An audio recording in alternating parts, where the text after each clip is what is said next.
Hey Lloyd, may tatanong ako sa'yo. Pausok pa Yes. talaga. Yes. Anong mas mataas? Multiplication o addition? Multiplication. Paano mo nasabi na mataas ang multiplication kaysa sa addition? Explain mo. Kasi nagmo-multiply. Bigyan mo ako ng sample. Bakit mataas ang multiplication sa addition? Oh. Katulad ng... Ano ang sample? Paano mo nasabi mataas ang multiplication sa addition?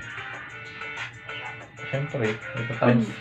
Ba't ibaba mo kamay mo? Ito Nag-uusap times mo. tayo. Mas marami yung times. Yung plus. Mag-add lang. Bigyan mo nga ako ng sample bakit mataas ang multiplication sa ano. 'Di ba? Wala akong maisip eh. Ba't wala kang maisip? Hindi ka ba nakakapag-isip? Math lang. Ayun nga, mat nga yung pinag-uusapan natin, yung topic natin eh. Bigyan mo ako ng Hirap example naman. bakit mas pinaboran mo yung multiplication kaysa sa addition na mataas. Sige nga, puro ka pausok ng pausok. 5 Ano? times 5, 25. 5 plus 5, 10. Hindi naman yun eh. Oh.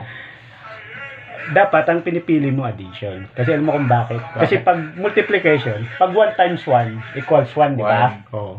Pero pag 1 plus 1 equals 2. Ano mataas? 2 o 1? Di ba? Dapat ganun ang Oo. pinipili mo.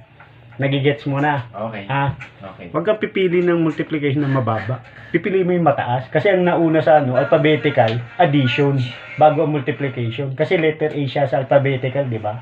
Okay. Bago letter M. Okay? Nagets mo na? Okay? 1 plus 10. Okay na guys. Nasagot niya na. Yun lang yun. Yun lang Thank you. Love, love.